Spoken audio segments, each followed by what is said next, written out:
Look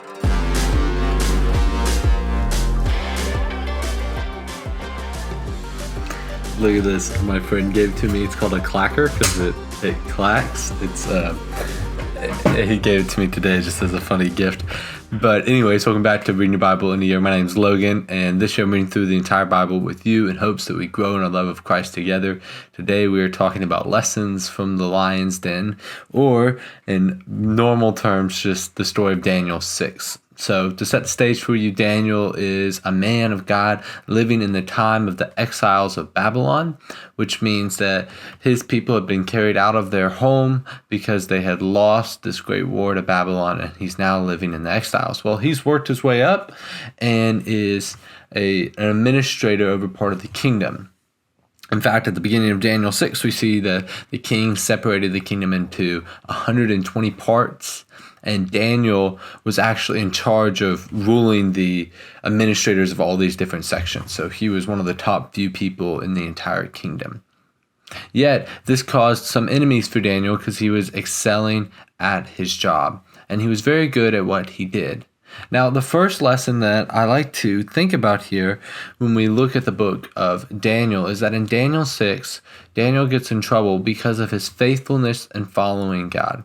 Now, many people throughout my life have told me, Logan, you need to be a light. You need to be an example for Christ. And then people will just ask you, what's different about you? And then you could present the gospel to them. But even Jesus took the time to approach people, to challenge people, and to say what made him different from the world. I would venture a guess that either the people that accused or do this evil thing to Daniel, that I'll summarize here in a moment, they either knew his history, they knew he was a Jew, they knew he followed God, or he talked about it. He was bold enough to mention God. And I would say that based off the previous 5 chapters of the book of Daniel, that Daniel, would have told them that he followed God, because he told the kings, that the king that lived before this king and this king himself to his face, that he worshipped the God of Israel. So the first lesson that I like to take from Daniel is being a person of integrity. I talked about this the other day, but integrity is simply being the same person no matter who you're around. So if you're around a bunch of church people and you talk about God, then when you get around a bunch of non-church people or not Christian friends or whomever, you're going to mention him the same amount. And not doing it intentionally where you're throwing it in someone's face, but just being a person of integrity. So Daniel, as he's living in this land and prospering himself, the people get jealous. So, and I say the people, the other administrators get jealous. So they go before the king and they present him this law. The king, hey king, we're going to make a law to make it to where for the next 30 days, people can only pray to you. And if they pray to anyone else, earthly or divine, then we'll cast them into a lion's den. The king agrees to it. I think he was a rather weak king. And then Daniel goes home and he prays. It was that same day.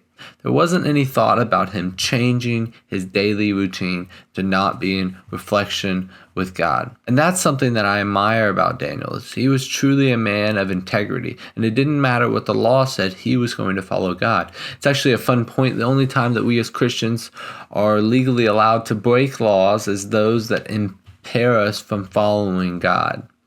So, for example, we can't break the traffic laws not to jaywalk or walk across the street where there's no crosswalk, but we can break a law that would tell us to not share our faith with others.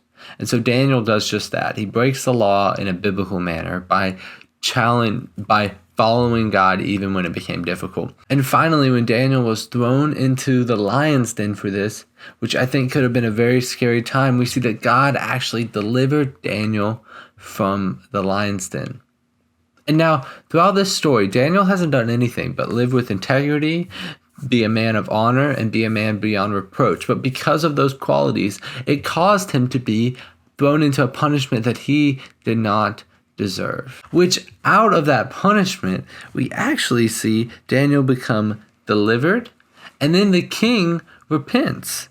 We see this king that didn't really seem to care about Daniel's God before he was thrown into the lion's den, but now we see him saying, I decree that everyone throughout my kingdom should tremble with fear before the God of Daniel.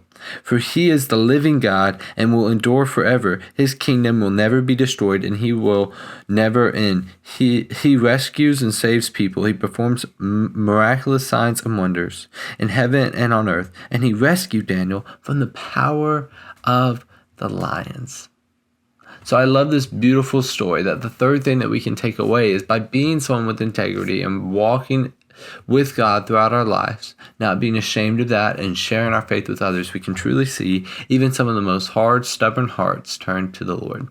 I hope this encouraged you as you read through the book of Daniel. It's definitely one of my favorite books in the Bible. Tune back in tomorrow because we're going to get into some of the prophecies of Daniel, which to me are really, really neat. I hope to see you then.